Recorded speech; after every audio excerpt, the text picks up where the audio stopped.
Bienvenue chers amis au cœur de l'émission Homo Micro. Homo Micro, l'émission qui se prend en mots. Au cœur de la culture LGBT, QI+, Brahim Naik Balk, entouré de ses chroniqueurs, inonde de couleurs les ondes depuis 2004. L'aventure continue avec cette nouvelle émission qui commence maintenant. Bonsoir à tous, merci d'être fidèles à notre rendez-vous. Ravi de vous savoir à l'écoute. En fin d'émission, nous vous présenterons une comédie musicale avec son metteur en scène Sylvain Matisse. Bonsoir Sylvain, merci d'avoir répondu à notre invitation. Et un chanteur coproducteur du spectacle, Danès Astorga, j'espère que je prononce bien. Bonsoir. C'est bien ça, bonsoir tout le monde. Merci d'avoir également répondu à notre invitation. Un autre invité qui nous parlera de son dernier roman, Ahram City, d'Abdelkader Relan. Bonsoir Abdelkader. Bonsoir. Et un petit coucou et nous dire aussi que tu es avec une amie avec qui tu travailles, qui est présente dans les studios, exactement. qui s'appelle comment ? Claire Darocha, donc qui est là avec moi, qui est aussi qui travaille avec moi sur les bouquins, qui est ma correctrice. Ouais, qui est très fidèle aussi. Merci d'être là, Claire. Un seul chroniqueur tout à l'heure. Ce soir, nous retrouvons Planète Arc-en-Ciel avec Denis Martin Chabot. Et en régie, bien sûr, nos réalisateurs, ils sont 3. C'est vraiment la force tranquille avec Amy, Nathan et Mathieu. Merci d'être là et merci de rester avec nous. Homo Micro, l'invité du jour. Et on démarre tout de suite avec Annabelle Guiraud, Art pour Riel, spécial invité. Comment ça va Annabelle ? Bonsoir à toutes et tous, ça va très bien. Et oui, ce soir, j'interviewe Patrick Cardon. Alors Patrick Cardon, c'est un amoureux, un défenseur, passionné du patrimoine culturel LGBT. Patrick, tu es en ligne ? Vous m'entendez ? Oui, on t'entend très bien Patrick. Comment vas-tu ? Très bien, je vous attends. Donc un petit mot de technique pour nos auditrices et nos auditeurs. Tu es à distance, tu es à Montpellier, c'est ça ? Oui, tout à fait, oui. Très bien. En tout cas, on est très content de s'entretenir avec toi. Et on va parler de ton actu, ta passion pour les archives littéraires et documentaires LGBT. Oui, merci. Alors avant de commencer, je me permets de te tirer le portrait, celui d'un homme d'action et défenseur de la culture LGBT. Ça va être dur, là. Ah, alors, allez, on s'accroche. On y va. Donc, né en 52 à Tourcoing, à 20 ans, tu entres à Sciences Po, à Aix-en-Provence. Et c'est aussi tes premiers pas de militant et ton affirmation homosexuelle. Très vite, tu entres au Front homosexuel d'action révolutionnaire, phare.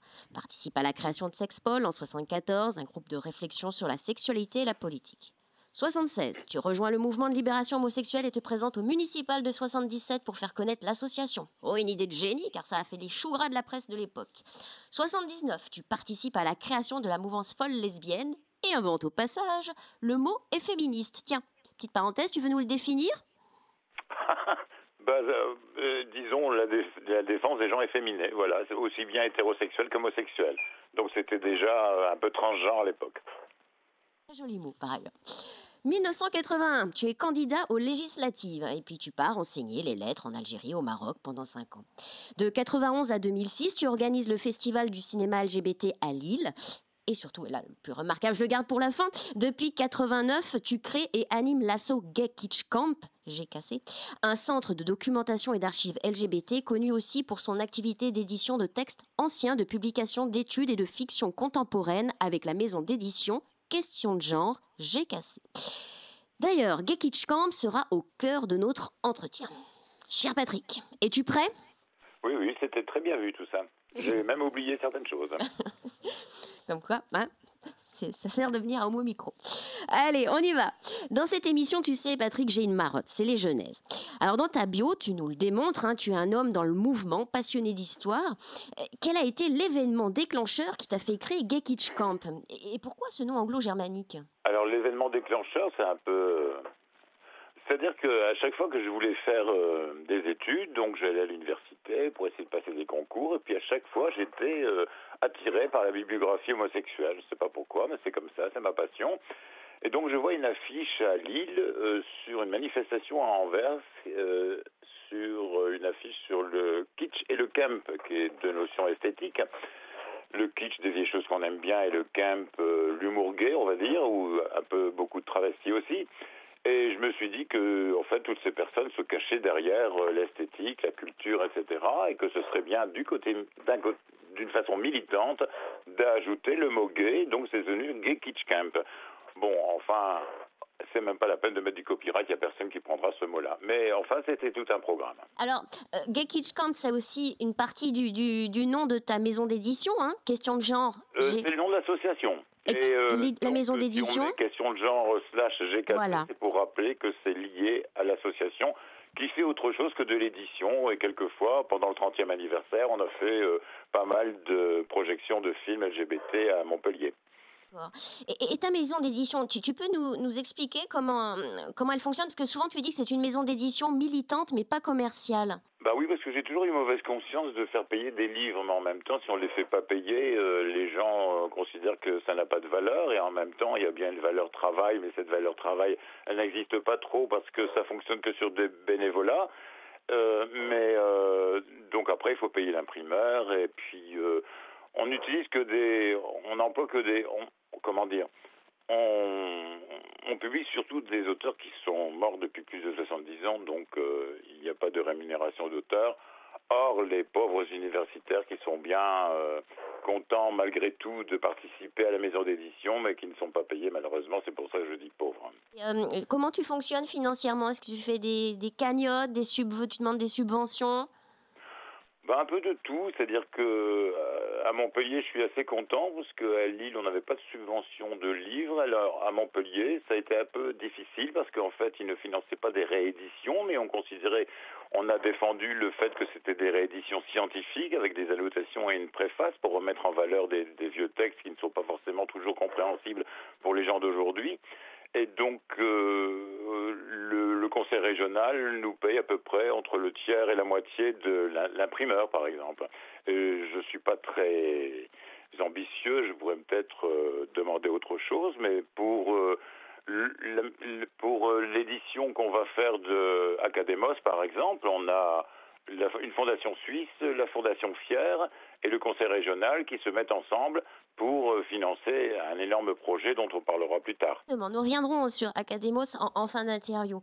Alors, c'est vrai que dans ta maison d'édition, Question de genre GKC, c'est un éventail d'œuvres rares et d'histoires. Et on peut commander, par exemple, une étude sur la sexualité médiévale, des essais, des romans, des guides, voire des pamphlets, et qui remontent même jusqu'à 1790, hein, comme les enfants de Sodome à l'Assemblée nationale, tout un programme. Et toi, je crois que tu as une époque de prédilection. C'est la fin du 19e siècle, une période charnière, hein, dans l'histoire homosexuelle. Tu peux nous en dire davantage? Oui, on avait commencé avec le 18e parce qu'en fait, on a commencé avec le bicentenaire de la Révolution française. Et donc, on s'est dit 1789. Et il est temps de dire que les homosexuels ont aussi participé à la Révolution française. Voilà. En même temps, c'était des pamphlets. On ne sait pas si c'est homophobe ou homophile, mais quand même, c'était des pamphlets qui disaient, oui, il y a une maladie qui s'appelle la cristalline et il faut la traiter comme on traite les autres personnes qui n'ont pas cette maladie ou qui est spécifique à notre communauté. Et ils demandaient aussi porte-parole au Parlement, c'est-à-dire, puisque les prostituées pouvaient aussi se réunir et puis avoir des députés, eh bien, les sodomites, comme on disait à l'époque, eh bien, réclamaient aussi le droit à faire partie des nouvelles assemblées. Et ma spécificité à moi, c'était plutôt la fin du 19e, dans le sens où, parce que moi j'aime beaucoup tout ce qui est féminin chez les hommes, masculin chez les femmes. Donc dans ma tête, je suis un peu transgenre et donc j'aime beaucoup les folles, les efféminés, puis surtout les personnes qui n'ont pas peur de se déclarer pour la liberté des individus, quoi. Voilà. Donc effectivement, c'est comment on l'appelle ça, le fin de siècle, le fin 19e siècle, avec Jean Lorrain, Montesquieu, des dandys, Adèle Sturfersen, des gens qui peuvent être un peu réactionnaires aussi quelquefois, mais vraiment qui nous plaisent pour leur manière d'agir. Mais c'est aussi à cette époque aussi que le mot homosexuel est apparu, non? Tout à fait, au début du XXe siècle en France, en tout cas. Mais j'avais fait ma thèse là-dessus, sur Marc-André Rafalovitch, qui avait essayé de faire un peu ce que Hirschfeld faisait en Allemagne, c'est-à-dire une revue homosexuelle, mais c'était une revue dans une revue qui s'appelait les Archives d'anthropologie criminelle du docteur Lacassagne à Lyon. Donc, à partir de cette bibliographie que j'ai trouvée à la fois dans les travaux de Hirschfeld Et puis, dans mes études sur Rafalovic, eh bien, j'ai déployé tout cela dans un programme d'édition de vieux textes. Eh ben justement, un vieux texte, je vais aussi parler d'un des livres que j'ai pu lire. C'est Femmes lesbiennes de Berlin. Alors, un petit guide des cabarets de Berlin des années 28. Alors, entre les mains, on a un petit bijou historique et sociologique qui nous plonge dans le Berlin lesbien sous la République de Weimar. Et on s'y croirait. Hein. Et dans le même style, on peut citer ces messieurs du sens interdit de Marélie de Saint-Yves, 1933. Patrick, tu peux nous dire quelques mots sur cette dernière parution aux éditions Question de genre GKC? Je vais d'abord dire que les femmes lesbiennes de Berlin, la couverture, parce que c'est important aussi le choix des couvertures, c'est surtout tiré de l'histoire des Beaux-Arts. C'est une femme peintre témoin des lieux lesbiens de Paris, qui s'appelle Mamen, et qui n'est pas très connue en France parce que c'est une peintre allemande, mais c'est vraiment très très beau. Et on a publié aussi ces femmes lesbiennes de Berlin ont beaucoup de succès parce qu'elles sont en vitrine dans l'exposition sur les déportés homosexuels au musée de la Shoah à Paris. En ce qui concerne notre dernière parution, donc Marie-Lise Saint-Yves, on le doit surtout à Jean-Marc Barfetti, qui est un animateur d'un blog extraordinaire qui s'appelle Bibliothèque Gay, sur l'histoire aussi des éditions gays. Et il va aussi faire quelque chose, je vais arriver aux messieurs du Sens Interdit, mais il prépare d'autres ouvrages. Il participe aussi à la réédition d'Académos, et il va publier aussi quelque chose sur Adonis Bar. Et ce qui est important dans le livre Ces messieurs du Sens Interdit, d'une certaine Marélie de Saint-Yves, qui était une folle de Montparnasse, c'est qu'il nous parle des histoires d'amour dans des lieux gays, comme le Clair de Lune à Pigalle, comme les établissements de la rue de la Lappe à Bastille, mais aussi à l'intérieur, il y a des groupes littéraires avec plein de pseudonymes dont on a découvert, enfin Jean-Marc surtout, a découvert la vérité. Bon, enfin c'est un peu simple, Jean Locteau c'était Jean Cocteau, enfin disons qu'il y avait des grands personnages mêlés à la canaille, comme il disait, de ce milieu interlope. Très bien. Je vais passer la parole à Brahim. Oui, alors Patrick, salut Brahim, bonsoir, bonjour. on se connaît bien sûr. Hein. Elle ne t'a pas dit au début, mais tu sais que la promotion de ce soir, elle était payante. Bon, après l'émission, je te dirai. Non, c'est pas grave. Je vais faire un appel à financement, comme d'habitude. Très bien. Alors, nous allons maintenant passer à l'actualité, donc Gaki Camp. Et tu vas nous dire, tu prépares quelque chose, une idée un peu de cadeau pour les étrennes de fin d'année. Il s'agit d'un intégral de revue Académos, un trésor de 1909, c'est ça? 1909, c'est 12 numéros qui sont parus mensuellement et que nous on va rassembler et proposer en trimestre d'une revue qui s'exprimait assez librement sur l'homosexualité et qui était une revue un peu, on va dire, universelle comme beaucoup de personnes aiment bien, c'est-à-dire avec des chroniques du théâtre, des chroniques d'Espagne, des chroniques d'un peu partout, et puis des contes, des nouvelles, des fictions. C'est vraiment quelque chose d'assez incroyable qu'on a découvert, et comme elle est présentée comme la première revue homosexuelle en France, on s'est dit il faut faire quelque chose. Et comme il faut aussi l'accompagner de pas mal d'études, on va ajouter un dossier d'études. Alors le dossier d'études, ça c'est une actualité pour tout le monde parce que on ne savait pas exactement quand est-ce qu'on allait le publier. En tout cas, on est obligé de le faire avant avril 2022. Et pour la fête de fin d'année, on va essayer de sortir ce dossier d'études qui va peut-être représenter le teaser pour l'ensemble. Mais beaucoup de gens croient que ce sont des petits magazines mensuels, mais pas du tout. C'est carrément c'était une revue de 150 pages à chaque fois. Ça veut dire que c'est 2000 pages qui seront publiées. 2000 pages de nouvelles, pas toujours homosexuelles. Mais au fur et à mesure qu'on avance sur le chantier qui est pratiquement terminé, eh bien, on s'aperçoit que c'est beaucoup plus homosexuel que prévu, avec des notices biographiques et bibliographiques vraiment importantes sur la communauté LGBT, si on peut l'appeler comme ça, autour du baron Jacques d'Adelsort-Fersen. Je vous rappelle que ce baron avait eu un procès en 1903, un procès de mœurs, et qui avait fait beaucoup de scandales à l'époque, et il s'est vengé de plusieurs façons, en écrivant des romans, et surtout en essayant de maintenir à flot une revue qui s'est terminée en Noël 1909, le 12e numéro, faute de financement, mais pourtant il avait des projets extraordinaires pour une revue internationale qui malheureusement n'a pas pu se faire. Voilà, on est très très très content, ça fait 2 ans qu'on travaille déjà dessus, de pouvoir publier cet ensemble. Cacadémos va se vendre comme du bon pain. Alors, comment on peut participer à la belle aventure de Geki Shop Eh bien, il y a un appel à financement qui est que vous publierez, je suppose, dans Hello Assos. Donc, on demande aux personnes de donner de 20 à 250 euros, parce que 250 euros, il y a des contreparties, en fait, c'est comme des précommandes. 250 euros, c'est pour les exemplaires reliés, parce qu'il y aura une série de luxe, et puis les autres, ce sera plutôt en livre de poche. Mais de toute façon, même s'ils donnent 20 euros ou 40 euros, ils auront le droit à une affiche ou au livre qu'ils voudront bien. Voilà, donc il n'y a aucune perte. Qu'est-ce qu'Académos va ouvrir la voie à la parution d'autres grands volumes? Alors, je pense à la revue Inversion, parue entre novembre 1924 et mars 1925. Oui, mais cette revue Inversion a déjà été publiée chez nous. Est-ce que je l'ai entre les mains là? Non, pas vraiment. Si, voilà, elle a été republiée par Mirande Lucien, et il y a déjà pas mal d'années. C'est Inversion, l'amitié, 2 revues homosexuelles françaises. Mais moi, ce que j'aimerais bien republier, si c'est possible, si Dieu me prête vie, comme on dit, c'est une revue un peu comme le Fonds homosexuel d'action révolutionnaire, qui s'appelle le Fléau social. Mais après, il y a des problèmes techniques, parce que elle avait un format de magazine, mais aussi un format de journal, ce qui veut dire que la réédition sera présentée forcément dans une poche, quoi, sachez. Alors, on aimerait que tu continues à nous raconter l'histoire avec un grand H. Hélas, la fin de cette interview approche.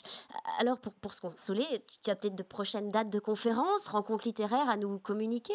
Ah oui, tout à fait. Donc je pense qu'on va faire une grosse publicité autour de ces messieurs du Sens Interdit, notre dernière parution. Ce sera à la librairie Les Mots et la Bouche, au 37 rue Saint-Ambroise, dans le 11e, le jeudi 13 janvier 2022. Le jeudi 13 janvier, donc ça s'intitulera « Lieu, c'est une rencontre entre les auteurs », lieu et figure LGBT à Paris pendant les années doublement folles, donc les années folles et puis les folles homosexuelles, en présence des auteurs principaux. Donc il y a moi pour des romans comme Le Félateur, Mœurs de la décadence du docteur Louise, qui présente la prostitution au Café de la Paix en 1888, ça c'est un peu tôt, mais il y a aussi Willy du troisième sexe de 1927, Alex Couffy qui est beaucoup plus connu et qui a publié Au Poisse d'Or, mais Nicole Albert, parce qu'on pourrait penser que c'est une homosexualité très masculine, mais pas du tout. Nicole Albert a fait un énorme travail, et elle présentera Dame seule, puisqu'en fait on va élargir, il n'y aura pas que ces messieurs du Sens Interdit. Elle a accompagné la réédition du Rire, un magazine satirique de 1932.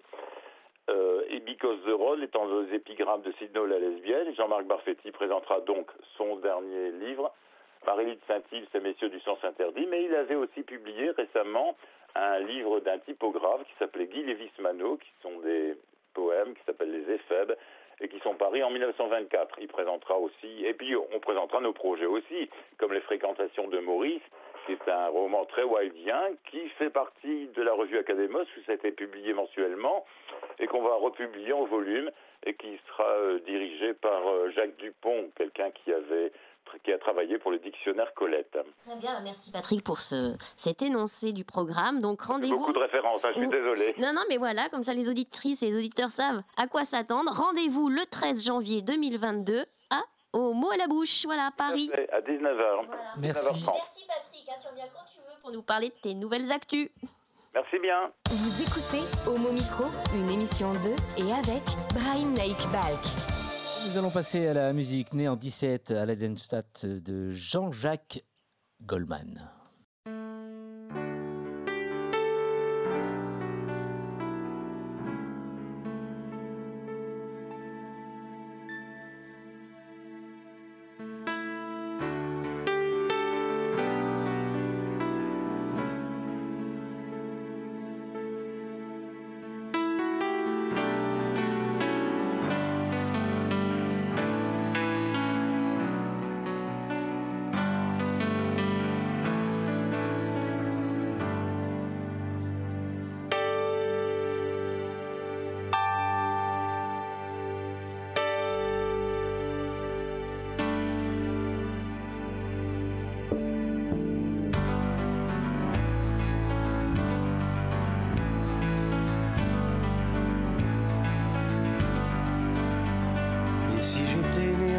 17 à Leidenstadt,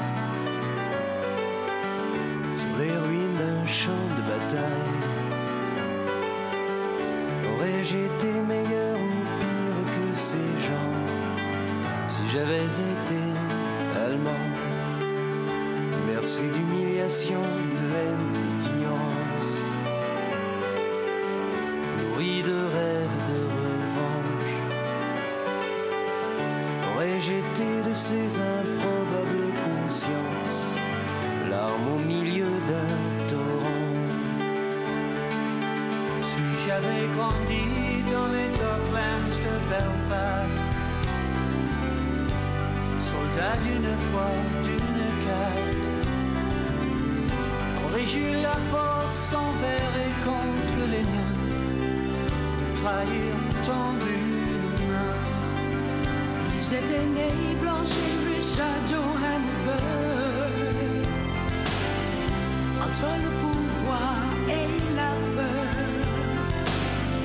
aurais-je entendu ces cris portés par le vent?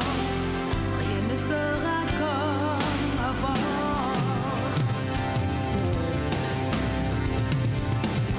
On saura jamais ce qu'on a vraiment dans nos ventres,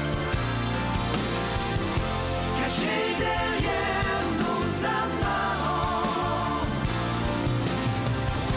La main d'un brave ou d'un complice ou d'un bourreau, ou le pire ou le plus beau, serions-nous de ceux qui résistent bien les moutons d'un troupeau? S'il fallait plus que des mots.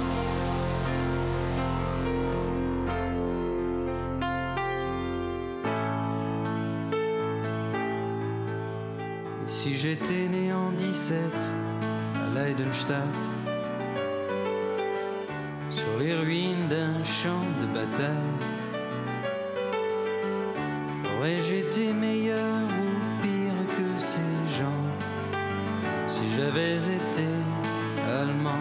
Et qu'on nous épargne à toi et moi, si possible, très longtemps.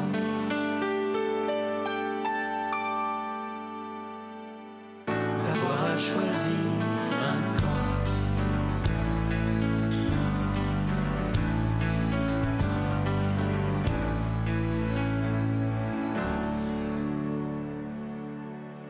Homo Micro, l'invité du jour. Nous sommes avec Abdelkader Relan. Tu vis en Haute-Loire à Ys-Saint-Jean, où tu es directeur de la mission locale de cette commune. Tu es également secrétaire départemental de la commission pour la promotion de l'égalité des chances. Tu te bats au quotidien pour l'insertion des jeunes dans la lutte contre les discriminations et le combat contre la radicalisation. Ta passion, en dehors du sport, c'est l'écriture. Tu as écrit En pleine face en 2011, Cœur halal en 2014 et Chez nous, ça se fait pas en 2016. Brièvement, s'il fallait un peu revenir un peu sur la thématique de ces trois livres, Abdelkader. Alors, En pleine face, c'était mon premier roman, donc ça parlait de moi. Donc, je racontais que quand j'étais jeune, j'étais raciste, homophobe et antisémite, ce qui était vrai. Et j'ai grandi, en fait, c'était la normalité du quartier dans lequel j'ai vécu. Et donc, moi, je raconte comment je suis sorti de ces trois fléaux de notre société. Et le plus dur a été l'homophobie, hein, d'ailleurs. Je suis sorti de l'homophobie, j'avais 20 ans. Je suis sorti du racisme et de l'antisémitisme, j'avais à peu près 16 ans. Grâce au sport.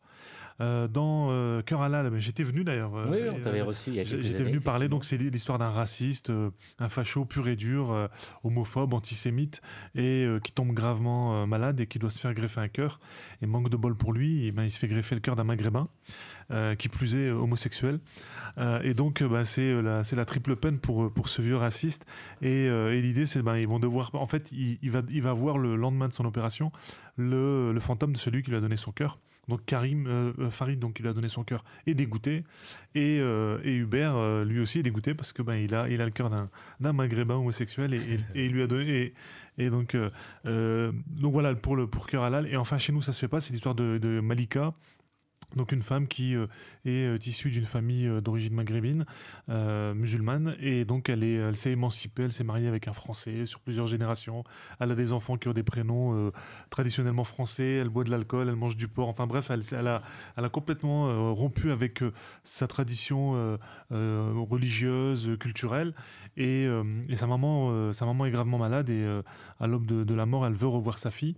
Et quand Malika retourne dans le nord, à Valenciennes, elle retrouve donc sa famille, et ses frères et ses sœurs sont salafistes. Donc il va y avoir donc une rencontre un peu hors du commun. Qu'est-ce qui t'a amené à l'écriture? Est-ce qu'il y a des auteurs qui t'ont inspiré? Oui, alors le premier, bien évidemment, c'est Camus. Je suis un amoureux de Camus, j'adore Camus, j'adore tout ce qu'il écrit. Le premier livre que j'ai lu, c'était L'étranger. Et voilà, et donc j'ai eu un vrai coup de cœur. Après, j'ai lu beaucoup de livres, hein, Chateaubriand, Nietzsche, Spinoza. Donc bon, voilà. Et tous ces auteurs m'ont permis, d'une certaine manière, de m'émanciper de ma culture, m'émanciper de ma religion, m'émanciper du quartier, de la famille, enfin voilà, et sans pour autant renier tout ce que je suis. Je suis encore aujourd'hui musulman. Voilà, on peut s'émanciper, en même temps garder des choses qui nous semblent être, en tout cas qui nous semblent convenir, qui semblent être en totale, j'allais dire, adéquation avec son mode de vie. Voilà, donc ouais, l'écriture, c'est la lecture comme l'écriture, c'est aujourd'hui une nécessité dans ma vie. Alors vient de paraître ton dernier roman, Ahram City, donc La Cité des Interdits aux éditions Jeanne d'Arc. Que signifie ce titre? Et alors, on a aussi le livre là, il y a aussi cette couverture noire et sombre, et l'écriture en feu. Donc il y a plein de messages qui sont passés, dis-nous tout. Exactement. Alors Haram City, le haram c'est l'interdit, c'est l'illicite en islam. Et comme je dis souvent, j'ai grandi donc avec ce mot qui a d'une certaine manière m'a conduit en tout cas à faire attention à ma conduite au quotidien. Et le haram, c'était toujours attention, fais pas ça, c'est haram. Fais pas ça, c'est haram. Fais pas ci, c'est haram. Et donc on m'a fait d'une certaine manière prier Dieu par peur et non par amour. Et je trouve que c'est dommage. Et aujourd'hui, moi, j'essaye à travers ce roman justement de casser un peu ça et dire que le halal, c'est ce qui est licite justement. Ouais. C'est beaucoup plus beau, c'est beaucoup plus comment dire. Le halal pousse justement au vivre ensemble plutôt que le haram qui est interdit et qui crée donc d'une certaine manière un renfermement sur soi-même. Alors ce roman raconte l'histoire d'une quête d'un ancien délinquant qui est face à une rivalité entre le bien et le mal, et le halal et le haram, justement comme tu dis. Sans trop dévoiler le livre, j'aimerais que tu nous parles de ce personnage assez mystérieux quand même. Oui, Samir, il a plein de paradoxes. En fait, c'est un ancien délinquant et donc il a dû fuir sa famille, il a dû fuir sa ville de naissance, Douai, et il a fui à Bruxelles. Et à Bruxelles, donc il a eu vraiment une enfance et une adolescence, une jeunesse vraiment tournée vers le haram, tournée vers tout ce qui était illicite et la délinquance en règle générale. Et quand il va partir, quand il va se sauver, il va donc avoir une deuxième vie. Une vie, alors, toujours, j'ai envie de dire, c'est assez le paradoxe, toujours dans le haram, mais là, pour le coup, le haram, parce qu'il va se marier avec une Belge, Caroline, qui n'est pas musulmane. Il va donner à ses enfants des prénoms qui ne sont pas des prénoms musulmans, enfin, même si les prénoms musulmans n'existent pas, mais je pourrais en revenir. Il va boire de l'alcool, manger de la viande qui n'est pas halal. Donc voilà, donc il va complètement changer de vie, devenir un homme d'affaires, réussir. Et à l'aube de ses 50 ans, il a envie d'une certaine manière de revoir son passé, en tout cas de faire un retour sur son passé, un retour aux sources. Et l'envie le prend de faire le pèlerinage à la Mecque. Et ce pèlerinage à la Mecque, il ne le vit pas vraiment comme quelque chose de religieux, mais plutôt comme j'ai envie de dire quelque part symboliquement un reset de sa vie. Alors on dit souvent, parce que le pèlerinage à la Mecque, c'est, comme je l'ai écrit dans le livre, c'est un peu un lavoir géant où on rentre et à coup de prières adoucissantes, eh bien, on fait un reset de sa vie et on efface tous ses péchés. Et Samir, voilà, il est un peu dans cette optique-là, mais en même temps, voilà, il n'est pas dupe et il a quand même des doutes sur l'existence de Dieu. Ouais. Il y a une part de toi dans ce personnage? Oui, il y a une part de moi. Il y a beaucoup d'anecdotes qui me sont arrivées, que j'ai utilisées pour donner du réel à cette fiction. Et après, c'est vrai qu'il y a beaucoup aussi d'interrogations qui me sont venues au cours de ma vie. Comme par hasard, j'ai que 50 ans, comme j'ai eu 50 ans il y a quelques jours, comme Samir. Mais voilà, cette quête un peu initiatique, cette quête interne, intérieure, je l'ai vécu aussi. Et donc, d'une certaine manière, j'ai essayé à travers ce personnage de les partager. Ouais. Ce que j'aime dans l'écriture, c'est que j'ose dire à travers mes personnages des choses que je n'oserais jamais dire moi-même. Ouais. Alors, tu le disais un instant, hein, tu étais donc raciste, homophobe et antisémite. Et aujourd'hui, tu luttes contre ces fléaux. Qu'est-ce qui s'est passé depuis ? Honnêtement, ce qui s'est passé, c'est d'abord des rencontres. Voilà, vraiment, je crois que ce qui fait que j'ai vraiment changé, c'est des rencontres. Alors, pour la petite histoire, j'ai fait de la boxe. Et quand je suis rentré dans une salle de boxe, j'ai rencontré des gens. Il y avait Yvon Tatula, et j'invente pas les prénoms, ils existent. Hein. Yvon Tatula, qui était athée, qui croyait pas forcément en Dieu.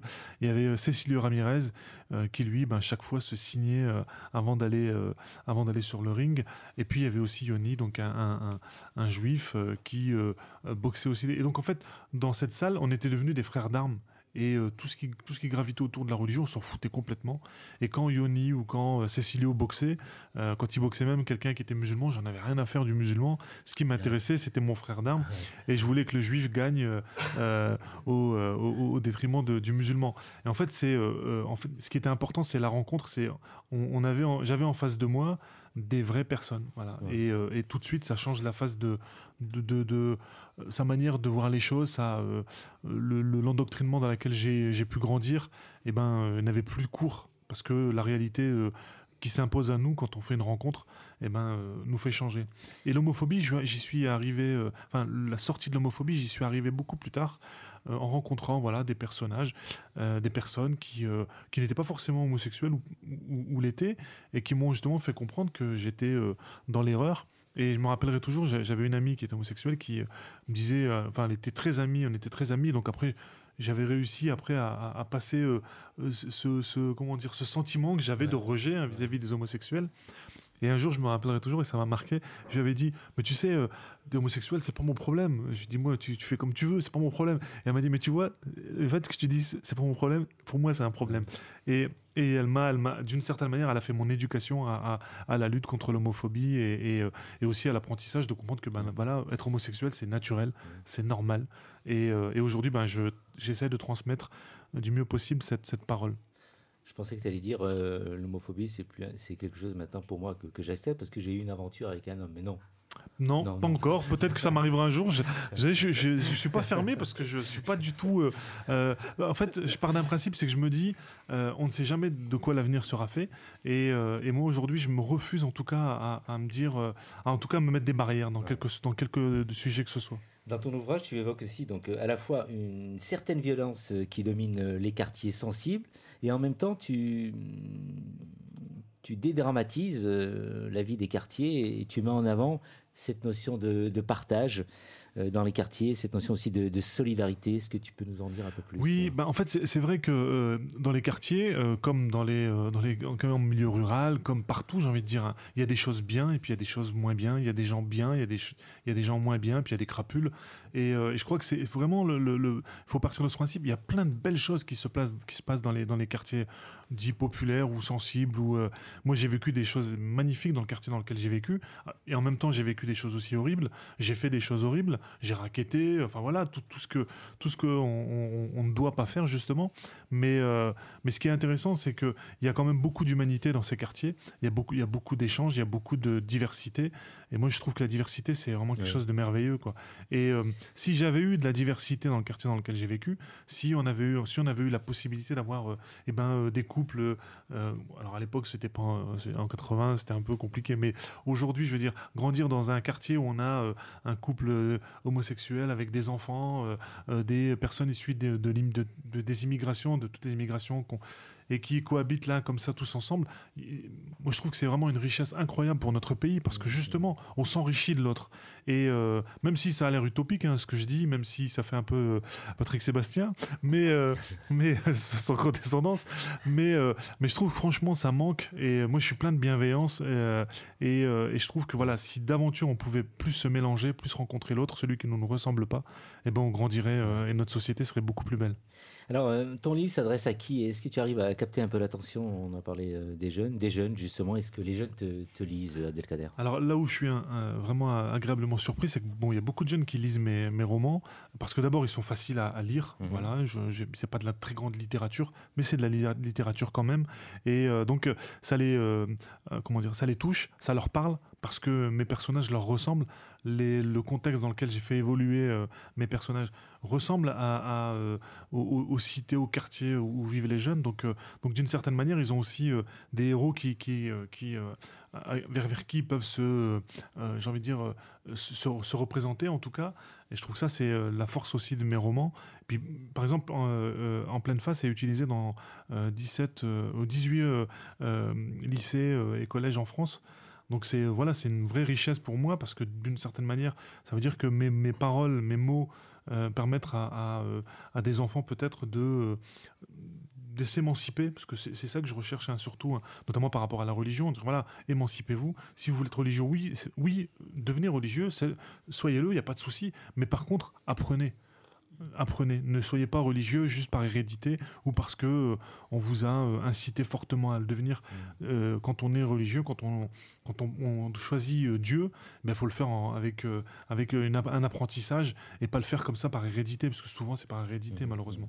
Alors justement, à propos de religion, tu dis dans ton livre, aussi bien chez les jeunes que les moins jeunes, il y a un retour à la religion.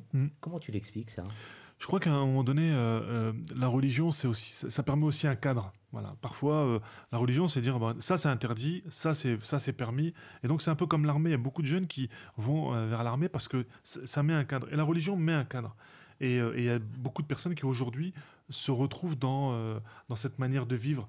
Et puis aussi, je pense que pour certains jeunes, c'est un marqueur identitaire aujourd'hui. C'est-à-dire que ce qu'on leur renvoie, ce que renvoie un polémiste dont je ne citerai pas le nom, qui leur dit que vos prénoms ne sont pas français, je trouve que ça peut être violent.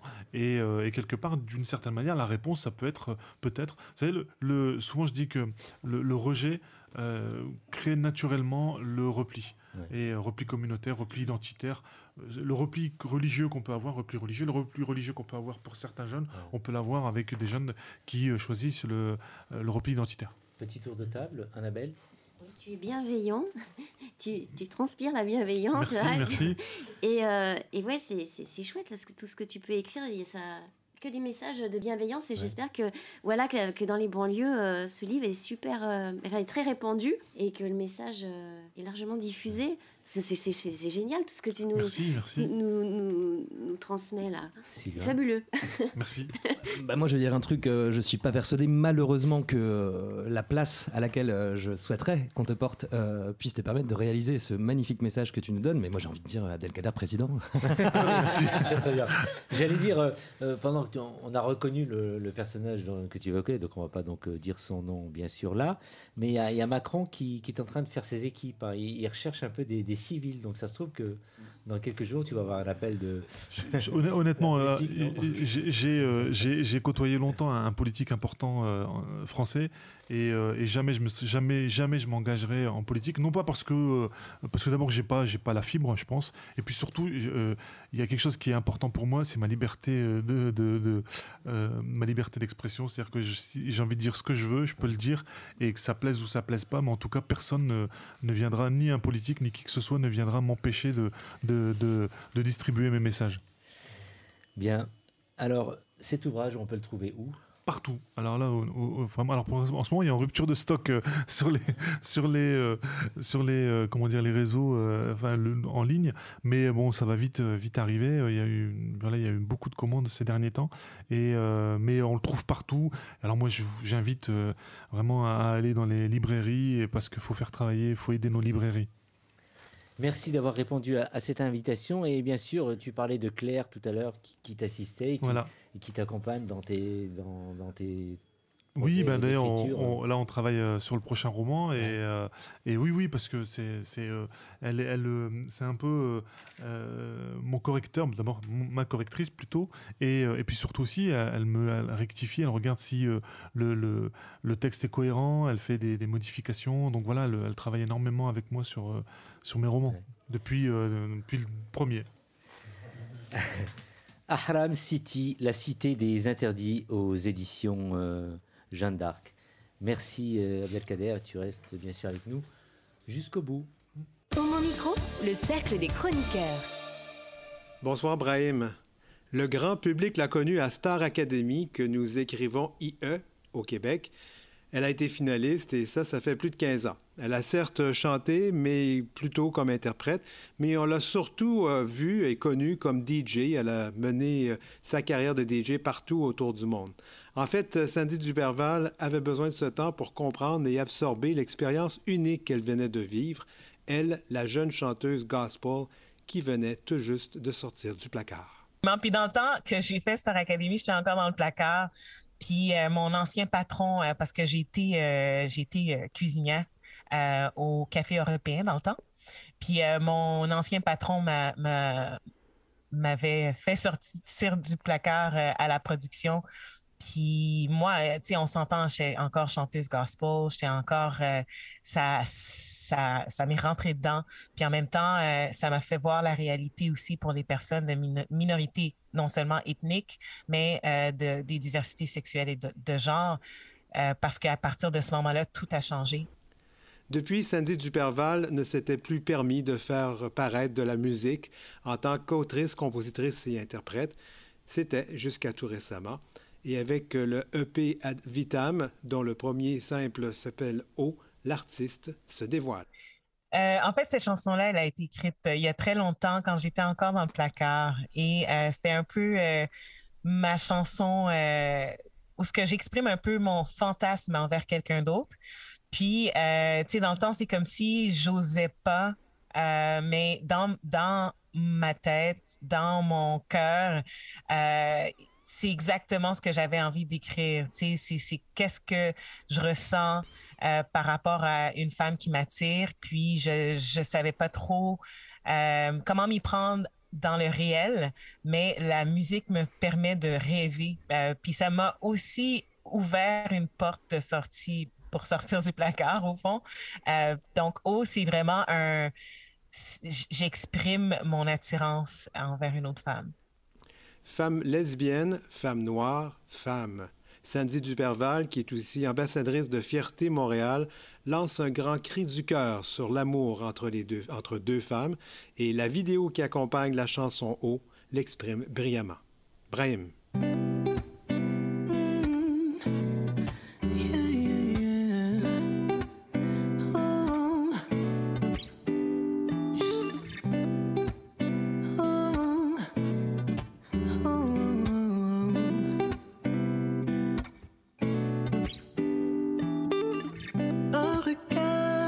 Se parle sans rien se dire.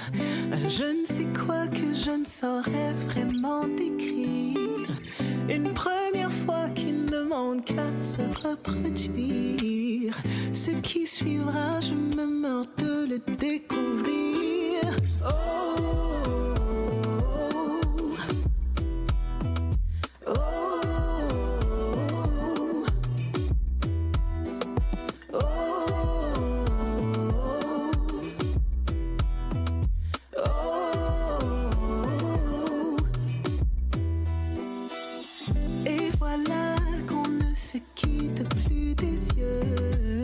Ce n'est plus une flamme qui m'envahit, c'est un feu.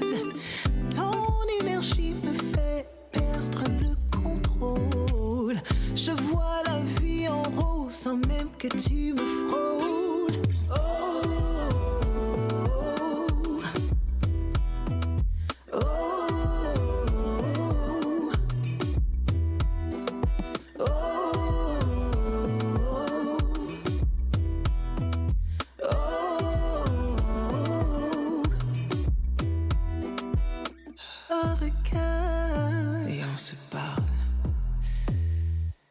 Je ne sais quoi.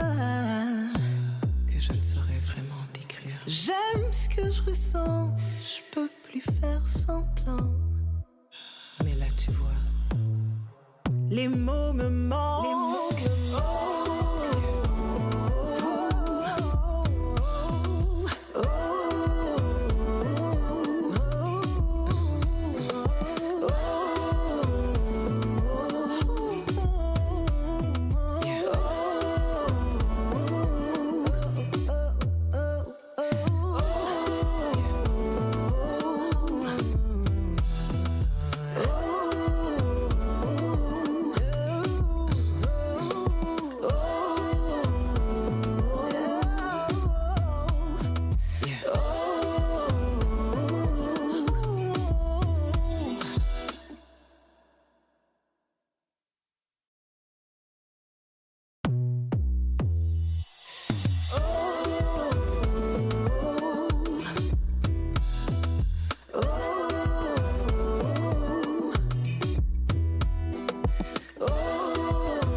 L'invité du jour.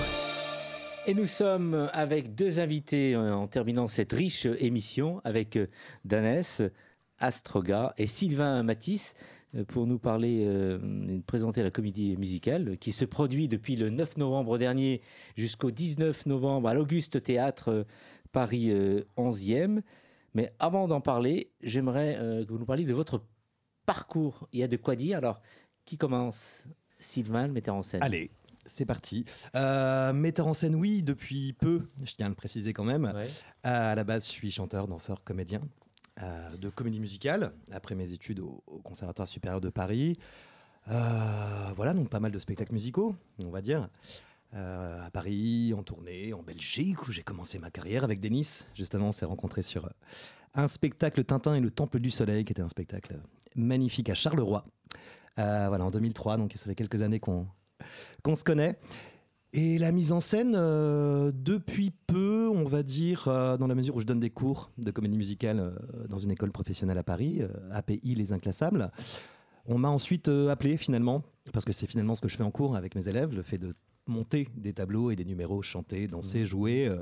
J'ai eu la chance d'être appelé en Suède pour mettre en scène une revisite des thèmes du Lac des Cygnes, le cygne noir, le cygne blanc. En 2019, j'ai eu la chance aussi de mettre en scène 80 élèves de 2e et 3e cycle du Conservatoire de La Rochelle. Donc 80 élèves sur scène, c'était vraiment un challenge super intéressant.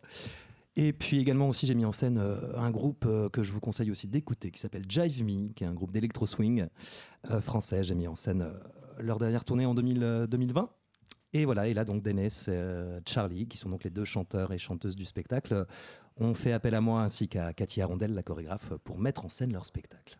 Dennis, coproducteur, dis-nous tout sur toi.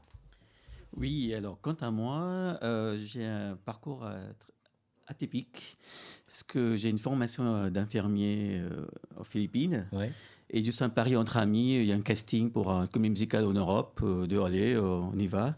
Je n'ai jamais eu une formation de chant ni la danse, et je me suis lancé dedans et j'ai été pris. Donc, grâce à ça, je suis venu en Europe, à Londres précisément, et je jouais dans une comédie musicale qui s'appelle Miss Saigon, à Londres pendant 3 ans. Et là, quelques mois après, j'ai rencontré mon futur mari. Et grâce à lui, à cause de lui, je suis venu à Paris. Je suis venu à Paris, j'ai appris la langue française et j'ai osé de chanter en français, d'ailleurs, sur la première musicale Tintin avec Sylvain Matisse, à l'époque.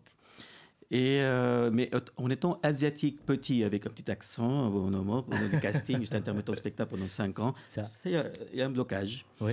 Parce qu'il n'y a pas beaucoup de rôles pour les asiatiques comme moi, les petits.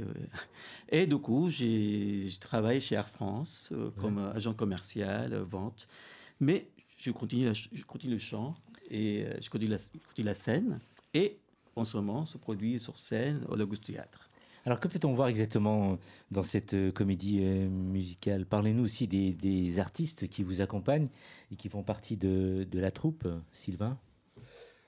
Oui, donc en fait, effectivement, sans musique et sans direction musicale, il n'y aurait pas de spectacle. En l'occurrence, c'est un spectacle accompagné au piano et qui est également directeur musical. Un monsieur qui s'appelle Thomas McFarlane, qui est un directeur musical, coach vocal et pianiste extraordinaire, pour accompagner donc Charlie Magalit et Denis Astorga, qui sont également deux artistes dont moi je suis fan et je suis sûr que vous le serez aussi. Et c'est pour ça que c'est un grand honneur et une fierté pour moi que de les mettre en scène. Et nous avons Cathy Arondel, qui a aussi une carrière incroyable et qui était également avec nous sur Tintin, qui assure, qui m'assiste à la mise en scène bien sûr et qui s'occupe plus précisément des chorégraphies. Le type des chansons, vous pouvez nous dire un peu, et chaque artiste raconte aussi sa propre histoire quelque part, donc avec plein d'émotions. Oui, en fait, pour tout vous dire, quand Denis et Charlie m'ont contacté, ils avaient en tête l'idée de faire ce qu'on appelle dans le West End ou à Broadway un cabaret, donc c'est-à-dire plutôt un récital, un concert de chansons qu'ils affectionnaient, de différentes œuvres, de comédie musicale anglo-saxonne et ou française, et philippines, justement, honneur aussi à quelques chansons philippines. La mission pour moi, ça a été de me dire, ok, super, un récital de chansons, mais si vous faites appel à moi, autant qu'on essaye de développer un produit peut-être un peu plus abouti, en donnant de la matière, en donnant envie aux gens de vous écouter et de savoir qui vous êtes, car ils ne jouent pas de personnages. C'est Denis et Charlie on stage, et donc j'ai sous-titré leur spectacle comme leur voyage dans la vie pour atteindre leur but ultime, qui est celui que de faire ce métier, d'être chanteur de comédie musicale, de Manille à Londres, à Paris, et de réussir à trouver, comme ce qu'on appelle un jukebox musical, comme Mamma Mia, comme I Will Rock You par exemple, de réussir avec ces chansons qui viennent de nulle part. Donc ensemble, le brainstorming, on va dire, a été relativement ardu. Chansons issues de comédie musicale et donc sorties de leur contexte, de réussir à donner une histoire. Alors on va pas dire que le livret théâtral est extraordinairement écrit. On a juste essayé de donner de la matière pour suivre qui sont Denis et Charlie, et au fur et à mesure de ces étapes entre eux. Pourquoi ils ont quitté les Philippines pour aller tous les deux chanter à Londres, dans le West End ou sur des tournées anglaises, et puis ensuite de poursuivre leur rêve en France, de chanter sur scène à travers ces chansons et de donner plein d'émotions, du rire bien sûr, mais également du conflit psychologique, un peu de dramaturgie, dans tout ce melting pot de chansons. Alors, c'est un show qui dure combien de temps? 1h20 1h20. Oui, 1h20. 1h20.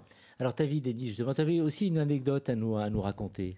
Ah oui, en fait, je viens aussi d'une famille très religieuse. J'ai grandi à l'église et j'étais même destiné de devenir pasteur de mon église évangéliste, baptiste. J'ai grandi dans cette église et quand j'ai été pris pour ce spectacle à Londres, ils voulaient m'empêcher de partir. Parce que pour eux, j'étais vraiment... Parce qu'ils ont découvert mon problème de mon homosexualité. Et pour eux, si je vais à Londres, en Europe, ça va empirir mon problème. Et ils voulaient m'empêcher de partir. Et je dis, c'est comme un grand contrat, West End, Londres. Qu'est-ce que vous voulez faire avec moi? Bon, on ne sait pas. On va peut-être la thérapie, peut-être, je ne sais pas. Mais pour l'instant, il faut se mettre à nos règles. Puis vous restez à Philippines. Et voilà. Et du coup, quand je suis parti, ils m'ont excommunié. Donc, c'est vraiment ma famille, toute ma jeunesse. Et vraiment, j'ai vécu dans cette église. Et c'est un grand trauma pour moi de quitter les Philippines en perdant mon passé. Et quand j'y pense à ça, ça m'émeut encore. Mais finalement, en fait, j'ai découvert la vraie vie et libre. Et là, j'ai accepté ma sexualité quand je suis allé à Londres. Je me suis rendu compte que c'est possible, le bonheur est possible. Et puis même un bonheur avec un homme, une vraie relation. Et ça fait 24 ans qu'on est ensemble, d'ailleurs. Et voilà. Est-ce que vous envisagez une tournée aux Philippines, justement? Ah oui. On aimerait beaucoup, effectivement, comme on le disait, moi je tiens à le souligner quand même, c'est une très belle aventure que s'offre et que nous offrent Denis et Charlie, dans la mesure où ils sont vraiment en autoproduction de leur spectacle, avec donc nos petits moyens, mais ce n'est pas péjoratif de dire petits moyens, on a essayé de faire le maximum. Donc voilà, on vous attend bien sûr, nombreux au théâtre. Mais ensuite, voilà, on a eu des officiels de l'ambassade qui sont venus nous voir et j'espère qu'ils vont revenir nous voir. On aimerait prendre contact également, pourquoi pas avec l'AFA, qui bosse beaucoup à l'étranger et pour le développement de la culture française, et donc en l'occurrence franco-philippine, donc ce serait vraiment super. Et bien sûr, nous sommes à la recherche, venez nous voir, de tourneurs, de producteurs, parce que franchement, ce spectacle, moi je suis vraiment très très fier de les mettre en scène. Ce sont deux artistes magnifiques, et je le répète. Et on le sent bien. Est-ce que tu voulais ajouter quelque chose par rapport à ton jeu et ce que tu mets en scène, ton histoire? Est-ce qu'il y a une petite anecdote que tu pourrais nous dire Moi, je dirais que ce sont des histoires tirées de la vie ordinaire, mais rendues extraordinaires par la musique. Ouais. Et c'est vraiment Charlie et moi, en fait, on s'est rencontrés au plein milieu de la Covid, la pandémie. Et on s'est rendu compte que nous partageons presque la même histoire musicale, de Philippines vers Londres à Paris. C'est vrai que la communauté philippine n'est pas très connue en France. Ouais. On est très très discrète comme communauté. Mais on s'est rendu compte aussi qu'il y a le talent, il y a beaucoup de potentiel en fait, cette communauté d'immigrés aussi en France. Et je dirais que cet spectacle est très, très personnel. Par exemple, une chanson qui vient de Kinky Boots, c'est une comédie musicale une rencontre d'un drag queen et quelqu'un qui fabrique une usine de bottes. Ouais. Et du coup, ils ont fait, Kinky Boots, ils ont fait une usine de fabrication de bottes pour les drag queens. C'est Kinky Boots. Et j'adore sa musique de Cyndi Lauper. Cyndi Lauper, oui. Oui. Ouais. Et je chante une chanson, un extrait de cette comédie musicale en pensant en fait d'une image d'un père, l'image comme un père volé de moi, ouais, que je n'ai pas pu réaliser. Et finalement, je chante un père que j'aimais connu, parce que j'ai un père inconnu. Et c'est très personnel comme spectacle, et même pour Charlie, et ça parle vraiment de nous deux. Voilà. Alors donc, ce show, cette comédie musicale se joue donc jusqu'au 19. À quel endroit, pour nous rappeler le théâtre? L'Auguste Théâtre, Impasse Lamier, dans le 11e, et donc il reste demain soir à 20h, jeudi 18, que je ne dise pas de bêtises, à 20h, et vendredi 19 à 20h également. Je vais essayer de venir vendredi. Hein, tu es le bienvenu, vous êtes les bienvenus. Merci en tout cas, et j'espère que cette comédie musicale finira par voyager un peu partout en France et à l'étranger. On l'espère. Ouais. Alors, je vous ai proposé aussi de venir avec un son, une musique, si vous pouvez nous la présenter. Oui, alors j'introduis ce medley, c'est 2 minutes 45 on va dire d'un extrait du medley d'ouverture du spectacle, qui est un medley qui ne se situe finalement nulle part à part celui d'ouvrir le spectacle, et qui est 3 extraits de comédie musicale très très très connus, des standards. Voilà, le medley d'ouverture. Merci d'avoir été à l'écoute. Nous avions donc reçu Abdelkader Relane pour son roman Ahram City, la cité des interdits. Ton invité tout à l'heure, Patrick Cardon pour Gekich Camp, sa maison d'édition. Question de genre, j'ai cassé. Et surtout, allez courir voir cette comédie musicale dans le 11e arrondissement. Pour s'inscrire, réservé sur le site internet. Sur AssoConnect, ou sinon sur Biéréduc, Simply Musicals. Et on écoute le morceau choisi par vous.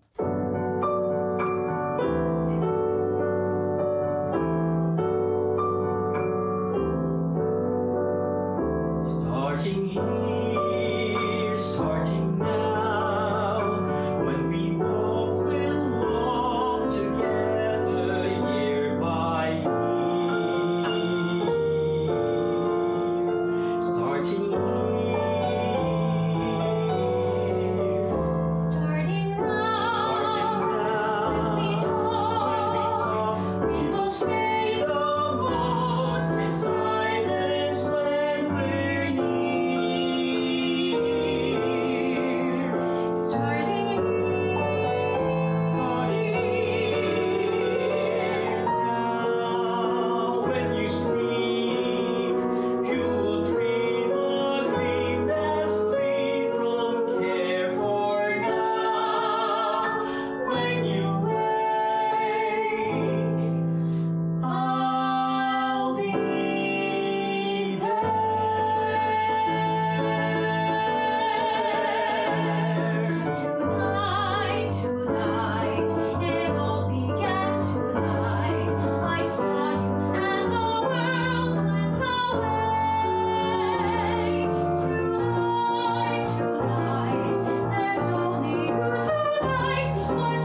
terminé. Mais un conseil, retrouvez l'ensemble des podcasts d'Homo Micro, l'émission qui se prend au mot, sur toutes les bonnes plateformes de streaming.